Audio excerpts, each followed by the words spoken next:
What's cracking? How are you doing today? I hope you're doing well, man. I hope you're sitting pretty. Hope everything's going your way. If you have never watched one of my videos, my name is Ricky Dye. I went to prison when I was 15 years old. I didn't get out until I was almost 35, 20 and a half years flat. And I'm supposed to be live right now. So I owe you guys a big apology, man. So YouTube has fooled me and outsmarted me once again. Damn it, man. So I really look forward to going live, man. I wanted to chat with you guys, get to chop it up with you, talk to you, answer your questions, and I have looked forward to it, and I have juiced myself up for it because I was getting a little more nervous the closer it got. So so when you get ready, you go and you click my channel, okay, and then you can check out your videos, and you can check out your content, and see how well everything's doing. You can check out your shorts. You can check out any posts that you've made. And I can see who the members are on my channel and who's gives thanks and stuff like that. And I see the comments and I go there and answer them. And usually I just click upload video. I record the video like I'm doing now.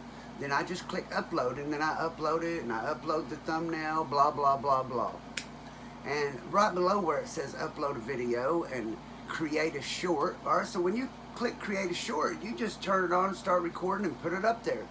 So when it says go live, I assume that that's what that meant. If I click this, I'm going live. And I didn't want to click that and be going live and then that be up on YouTube and me just going on there for a few seconds trying to figure it out. So since I had to get 1,000 subscribers to be a YouTube partner, now that I am a YouTube partner, I just assumed that my channel was verified.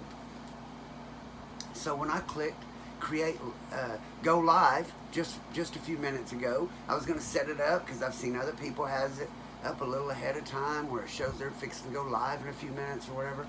So I was going to put mine up so you guys could see that I was waiting, that I was going to go live at 7 o'clock like I said. And it says that your channel has to first be verified, and then it takes 24 hours, and once it's done you can go live instantly. Which means I can't go live for 24 hours from now. And that's if I'm able to figure it out, because there's a bunch of other things that I didn't realize. Like I have to choose between a webcam, which will be my laptop. Wouldn't be a problem for me to use the laptop, but what about when I try to do my mom next week, right? So it kind of threw a kink in everything. Like I could have already had my store up and going, but I'm not smart enough to figure out how to do it all. So I'm working on that still. So what I'm going to do is I'm going to set the lives back 1 week. It's been kind of a headache, and there's been a little confusion as to when I'm going to be doing it. I'm in Central Daylight Time.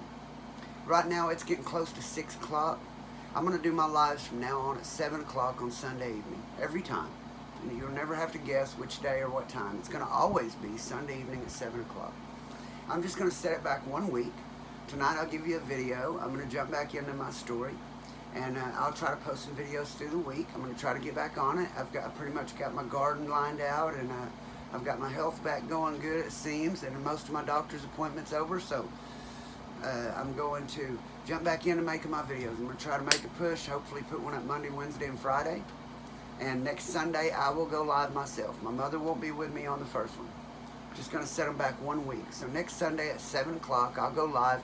That gives me a week to make sure I have all of my gadgets in order and I know how I'm doing everything. I have a friend who does lives here, lives pretty close. I'm going to go over and spend some time with him this week, figure out how to do that. My uncle's going to help me figure out how to post my store items up. So I'm going to spend the week working on the channel behind the scenes. Next Sunday at 7 o'clock I'll go live. I really, really would appreciate if you guys drop in. I've seen other guys try to be YouTube creators, and when they try to go live, they're lucky if there's 10 guys drop in there. And I'm going to be honest with you, that'll break my heart. I've been really working hard on these videos. I've been doing it for about 5 months now, and YouTube has me down as earning about 50 bucks for 5 months. Most people won't keep doing that kind of work for 50 bucks for 5 months. I put over 60 videos out, so I really would appreciate you guys' support if you'll drop in, and I really appreciate you subscribing to the channel if you haven't done that. And with that, if you've been keeping up with me and my story, I started back when I was 15 years old. What happened, getting certified, going to prison with adults. Now, in my story, I'm probably around 22 years old, I think, or 23 at this time. I could count it all back, but I'm in my early 20s, and I'm at Crabtree. And now I've asked Shelly to come back because I didn't make parole. and I'm hustling really hard just to get by. My family isn't able to send me any money, and I don't have anybody coming to visit. My mom comes and visits when she can, but it's not very often because they're having a rough time getting by. They had to move plumb out of the town they lived in because of what I did. My brothers couldn't get along with people in school, and my mom and them, she said whenever she go to the store, people would look down their nose at them like they committed the crime. But when I get her on here in 2 weeks, next Sunday will be me at 7, the next Sunday will be me and my mom, the next Sunday will be me and my wife. The Sunday after that will be a discussion on my book reading. I'm gonna do the first reading for free for any member of the channel, not for the people who've joined. People who've joined, I'll do the readings for, and then we'll discuss the book. But I'm going to start off doing that for everyone, just to let you see at least what you get if you hit join, because that's a completely different deal. It has nothing to do with these videos. These videos will stay the same as always. And I thank everyone who's subscribed on the channel, drop by, hit something in the comments. But back to my story, I've got Shelly coming back to see me. And once again, automatically, I talk her into bringing me weed. Everyone who is in prison, that's pretty much all you want, is someone to either send you money or bring you something. And I'm going to be honest about that. If you're out here and you're writing some guy in prison, he wants something from you. He's not just writing you for the fun of it. He wants something from you. There's no ifs, ands, or buts about it. That's why I was so glad that I met my wife at the end of my sentence. Because if I would have met her early on, me and her wouldn't be together. Because I would have tried to get her to bring me stuff. And she would have immediately assumed that's all I wanted. So we wouldn't have worked out. Because I would have said, if you're not going to bring me anything, you expect us to be together when I get out, for me to work together and you in a partnership, and live together the rest of our life and be in love. But now while I'm in here having a hard time, you don't want to help me. So the way I felt was, if you're not willing to send me any money or bring me something, then what the hell are you visiting me for? And I know that is a really messed up way of looking at things. Like, what can you do for me, right? Because you can't do nothing for them. You can do zero for them. You can promise them whatever you want, but really you're just selling them a dream. So let me tell you, that is all it is between a guy in prison and a woman on the streets, is you have sold her a dream. And she may believe that for a little while. She's not going to keep believing it. Maybe you'll get some girl that really likes to hustle, and she hustles hard, and she's into dirty stuff herself. And maybe she'll keep bringing it to you for the money. Because let me tell you, when I was taking care of stuff with Shelly, when she was bringing me all this crap, I was sending her all this money, dude. She had a $350 a month rent. I paid that. I paid her electric. I paid her gas.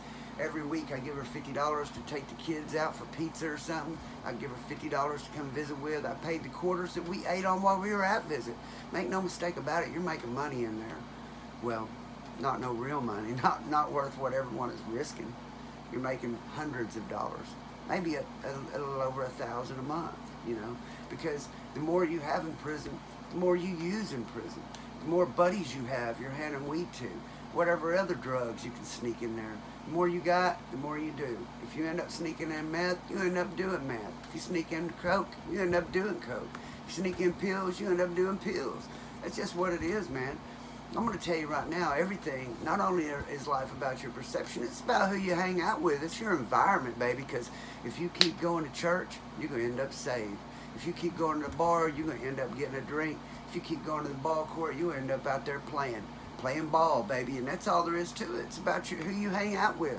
It's about your not only the way you look at things, but the people you hang out with and the way they look at things. So that's why you never let your friends pick you. You pick your friends. And I can't tell you nothing more real than that. I'm going to tell you something else about a friend. To have a friend, you got to be a friend. Until you learn to be a friend, you'll never have a real friend. And that's some real shit I just dropped on you right there. Maybe you might need to rewind that and listen to those few things I just said again, because nothing gets any realer than what I just told you right there. I don't know if you're picking it up, but I'm putting it down. So, you know what I'm saying? I hope you're listening to that right there. So, anyway, I got Shelly coming up here, and once again, she's bringing me weed. And that's all someone in prison wants, is someone to bring them weed, somebody to send them some money. So it doesn't take long, and my name's out there immediately. Ricky Dye's got the weed. Ricky Dye's got the weed, because nobody on the yard was getting any weed. Wasn't shit on the yard. Back then, you can draw down tobacco. Back in the day, you could order cigarettes, but you couldn't order no damn marijuana, and nobody was getting anything when I got there. Of Crabtree is considered, like I told you before, medium minimum. It's usually a pretty easy yard because it's an open dorm. You can hit people in the head while they're asleep. And for that reason, they usually try to keep people there that aren't going to cause a lot of trouble. But at the time, there was a lot of gangs starting in Oklahoma. And that's the reason the UAB was necessary in the Oklahoma prison system, because used to, all the whites were on this side, all the blacks on this side. If anything happened, didn't matter which side of town you lived on, or if you was racist or if you wasn't, all the whites stuck together, all the blacks stuck together. But if you get out there and fight, you earn your respect, and that's it. But then once all these gangs started, shit, them young black dudes was like, we don't care how much respect you earn, 4 or 5 of us, we will smash you out. And that's what they were doing, smashing fools out, man, 3 or 4 or 5 on one. And that's why the UAB started, so that the white guys had a gang too to stick together to combat that. And so the next thing you know, it went from one guy getting out there shoulder to shoulder with another guy, earning respect, to which gang are you in? And because everything became gang oriented, and it was always no more, it was a 1-on-1, it was always 1-on-3, 3-on-3, 3-on-5, 4-on-5, depends on who had the numbers. And the gangs really messed prison up because of that. The respect doesn't mean anything like it used to mean. Now you get your respect day by day. It don't matter what you did a month ago, player. You can get your respect every day. Today you start all over. Depends on who you run into.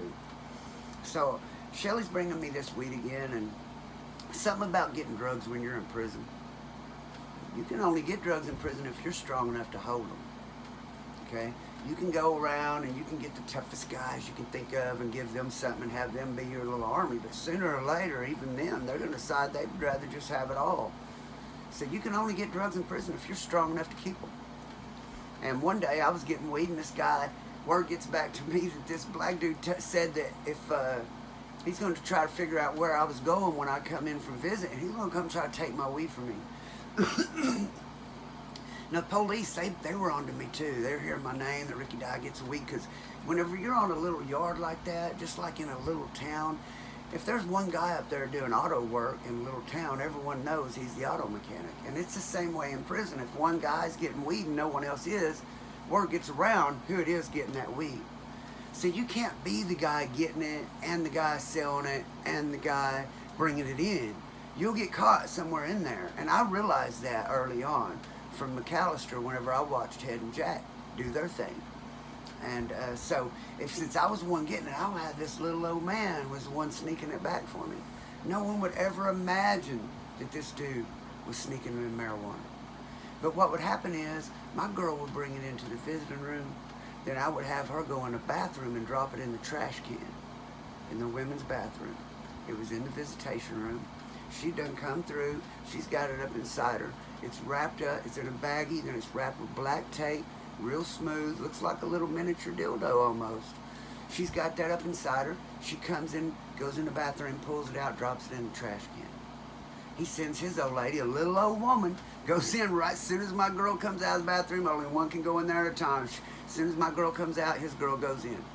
She goes right in there and grabs it, gives it to him. He sticks it in his butt, brings it back to the unit. I go pick it up.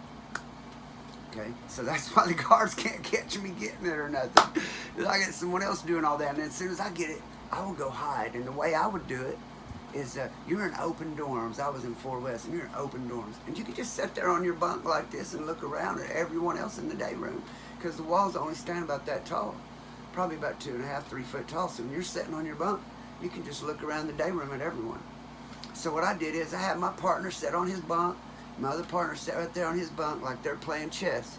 And they could look around and see everyone. I done crawled up underneath the bunk. They got their blankets hanging off the bed. I'm laying underneath there on my stomach, laying underneath there making up caps. I got all these glove fingers. I'm laying in there with this little funnel I got up laying underneath the bed. I got a little night light under there, blankets hanging off where no one can see the light, the guards walking around. I just laying up underneath there making caps. It's hot as hell, I'm sweating like hell. Now I'm making up these caps. I get all the caps made. I slide out from underneath there and I go over and I got me a white boy selling them to the whites. I got me a black dude that's selling to the blacks. Mexicans selling to the Mexicans, Indians selling to the Indians. That gets the heat off of me. Everyone that I give this stuff to, I tell, look here, man, you're taking care of the whites or you're taking care of the black. If anybody comes to me and tells me that I'm giving that to you, you're through working for me, dude. Someone else will take your job. If the only way you're going to keep doing it for me is if you keep your mouth shut. And so that way I was dealing with all the races, and I had no problems with none of the races, because if any one of them steps to me, the guy I got selling it for me, he's going to step up because it's blowing it for him. So I'm going to go get me a big tough black dude and a big tough white dude, and that way if any of the other guys step up, then they got to deal with them. You know, they're blowing it for them. So that's the way I always did it. It seemed the smartest thing to me. But one day, there's this black dude, he knows that I'm getting stuff. And word gets back to me that he's trying to find out where I hand it off at so he can rob me. Unit 6 up there, you know, you can go out behind Unit 6 where me and Moses was going to go fight in a blind spot. So I hear about that, dude. So when I get back from visit, when he gets back to visit, I get that weed and I put it in my pocket and I go over there and I find it and say, hey, dude, I heard you were going to rob me. Trying to figure out where I have my stuff off at. You got me twisted, dude. You think I look young and I won't do nothing. You got me twisted. I got the weed in my pocket. We're going to go up there behind 6 and I'm going to lay it down. Me and you can go out behind 6, and if you can walk off with it, you can have it, partner. How about that? Oh, I didn't say that. I didn't say that. Backed all the way off of it. And that's what you've got to do. If you hear that someone is talking about trying to take something from you, you've got to go put the stop on that right there, man. If you hear that someone over there is saying you're a rat, you can't just go on, well, I'm trying to hope he don't say nothing to me. No, if you hear that, you got to go put a stop to that immediately. You can't let nothing go nowhere. Everything is dead serious. So, as soon as that deal's over, the police, they keep trying to catch me, man. They took me one weekend. They took me when I come out. They strip searched Shelly when she come in. Okay, but we're not the ones that, Shelly, she strip searched, she had it inside her, so they don't know. Then the old man, his old lady gets it, he sneaks it back. But they think I've got something on me still, so whenever I come out of visit, they take me and put me in what's called a dry cell. Okay, they take you and put you in a cell, strip you down completely naked, and a guard stands at the door and watches you the whole time. Unless they got a camera in there to leave you in there with the camera. You're standing there butt naked.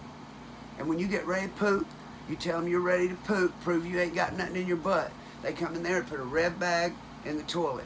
And you got to sit on top of that with your hands in front of you like this, standing butt naked. One guard in front of you watching you from the front, one standing behind you watching you poop from behind. Now, I don't know if you could sit on a toilet with someone standing right in front of you watching you, someone right behind you watching you while you're naked with your hands like this and shit for them. But it's very hard. Even if you don't have nothing you ain't supposed to have. And I didn't have it. He's done carried it back to the unit. I don't have nothing. But I just can't shit to get out of the hole, man. So I'm in there for hours and hours trying to shit. And I'm telling them, man, I just can't shit. Finally, I shit a little bit, 2 little rabbit pellets, man. And they tell me that's not enough. So I'm like, man, what am I going to do to get out of here, man? So they come, give me this little pill they call the brown bomber. Tell me, take that, and that's going to help me. Man, I took that in about 30 minutes. My stomach, oh no, why did I do that? Why did I do that? So in a minute, man, I got the shits. I go in there, sitting there, man, like this, one in front of them. So they got their eyes full, and they say, I ain't got nothing now, right? Y'all know I don't got nothing now. So they let me go back to the unit. So I get away that day. I get back, dude gives me my stuff. I go pass it out like I always do. And then before the week's over, they call me up there and give me a UA. Because the thing was, if you got a dirty UA, you go to level 1, you lose your visits. Call me up there and give me a UA. So I know I'm fixing it. They tell me I got a UA. So what we would immediately do if you hear you got a UA is start chugging water. Start chugging water. Start chugging water. And you want to try to get where you're peeing every couple minutes. If you're peeing every couple minutes, your bladder sits down there, right? And it's surrounded by fat cells. So if you get that thing filling up, and then the bottom is the first thing comes out. When you pee for your UA, whatever's sitting in the bottom of your bladder is coming off first. And if it's sitting in there, if it ain't having time to set, so them fat cells can saturate that liquid, if it's coming out real fast, you go to the toilet, pee the first part out in the toilet, because that's what's on bottom, then hopefully that last bit will be clean. And I have beat UAs that way, and if you exercise a lot and drink a lot of water, you can really get it flushing good. You can beat it sometimes. But they knew that that's what we're doing. So take us over to the Major's office, and they just give us one little cup of water. There's nowhere to piss. This one guy's over there peeing in the Major's the Major's plants. He's over there peeing. I was like, man, I ain't gonna do all that. I ain't gonna pee in the chief of security's plants, man. That'd be a worse write-up than get caught with a dirty UA. So I try, man. I can't. I get a dirty UA for a week, and I lose my visit. So they put me up there in DU. And we're up there in DU, man. And when you're in DU, you know, you got these doors. There's steel doors, locked shut, little beanhole they can open and close. The beanhole usually stays open. You can sit there on the floor in front of your door and talk to the beanhole to the other guys in DU. And at Crabtree, it was above Unit 3, and there's only like 5 or 6 cells up there. And this guy, okay, there's one here that faces this one here, and then there's 4 on this wall, and they face this way. And I'm in this one, and this one over here is different than all the rest. It's the other one's got a bunk in them, sticking off the wall. Mine only have 1 bunk sticking off the wall, single cell. The other 4 on that wall facing this way got 2 bunks in each one. Okay, but the one over here, it's always kept open because it's got a cement slab in the middle of it, and it's got a place where they can 4-point you and 4-point you like that. There's a place to put a handcuff here, and 1 on each foot. So they can 4-point you there if they need to, if you're raising hell. Okay, and I get up there, and now I've got this dirty UA, and they put me in lockup, and they've took my visits, and I start tripping, man. I think my old lady's cheating on me and shit, all kinds of things. I've been starting to think about Shelly getting pregnant with those 2 babies, and she wrote me a letter that made me start tripping or something, so they had me go talk to psychiatrists because I was in DU for over 30 days. I ended up getting in trouble again up there for refusing to have a cell partner. They put me over in that single cell, so I wouldn't take a cellie because I started off over there. And so they put me on this medicine called hydroxyzine, and another one's Seroquel. And I've seen them put people on this stuff out here, but they had me on this stuff, man, and I was always all right. But they give me that medicine, man, and after a few days, man, after a couple weeks, I was all right as long as they gave me that medicine. But if they didn't give me that medicine, I was tripping, man. I was kicking the door. I was tripping. Boom, boom, kicking that door. I was tripping. So one day, that's what happened. They didn't bring me my medicine on time, and I started kicking that door, and they come up there and threatened to do this and that to me, and they'd already gave me extra 30 days DU, so now I've been up here 45, 50 days in a single cell. Feel like I'm going crazy. Hot up here, summertime, no fan, upstairs. So, you know, when you think about everybody else 100, 102 and how bad it is sitting at home in an air conditioner or having to drive somewhere in your car in air conditioner, I was sitting up in there in top floor on the top, very high as you can go in the building, old buildings built in the 1900s, no fan, just laying there in my boxers, just sweating like a son of a bitch. And there's no air. So I get mad, so I plug my toilet up, start flooding my toilet. So here's what you do when you flood your toilet. I go over there and I take a towel and I stuff it all along the bottom of the door. And then I take my toilet paper and I stuff it in the edges of the door. So there's nowhere for the water to escape until it gets about that deep, till it gets all the way to the beanhole. There's nowhere for it to go. So no one knows I'm in there flooding that toilet. So I quit kicking the door. They go downstairs. They want to threaten, talk shit to me. They threatened me to give me another ride out and give me 30 more days is what it was. And I'd already been up there 45 or 50, and I want to go back out in the yard, man. It's hot in there. I wanted out of lockup. Now they're threatening to give me another 30 days in lockup because I was kicking my door wanting my medicine. Okay, but I was tripping out. I was needing that medicine, man, and I just got mad when I didn't get it. And it was psychotropics. They were trying to control me and make me lay down, and it worked good when I had it. But as soon as I didn't have it, I was tripping. I couldn't help it, man. And I started kicking the door, threatening to give me 30 more days to use. So now, I done stopped my toilet up with a wool blanket. And I done stuffed my sheet in the bottom of the door, and I clogged the sides with toilet paper. Now I'm flooding that toilet. It's just getting deeper and deeper and deeper in there. Deeper. When it gets all the way beanhole where it's leaking out of my cell, I start kicking the door again. As soon as they come up the door, I said, "Merry fucking Christmas," and jerked that fucking sheet from that blanket from the bottom of my door, and it just flooded everything. And I'm on the we're up on the top stairs. I'm upstairs. So all this shit's going downstairs on the inmates downstairs too. So they're getting mad down there because I've been flooded everything up here. And I got to go back to the yard with these dudes, but I don't give a shit. I'm mad, man. So now the guards come in there, and they're going to run in there on me with an electric shield. I'm standing there in water. And they got what we call the goon squad, the SWAT team in prison. is there's a group of guys. They're made up of all the random guards that work on every different shift that think they're badasses, that want to be tough guys or whatever. They're called the CERT team. And when you decide you want to be tough, you think you're a badass, you decide you want to fight the police, well, these are the guys you're going to get. And they're going to show you you're not that tough. They're going to run up in there. They're trained to do it. The first guy has a shield. You have 4 or 5 guys right behind him, pushing him forward.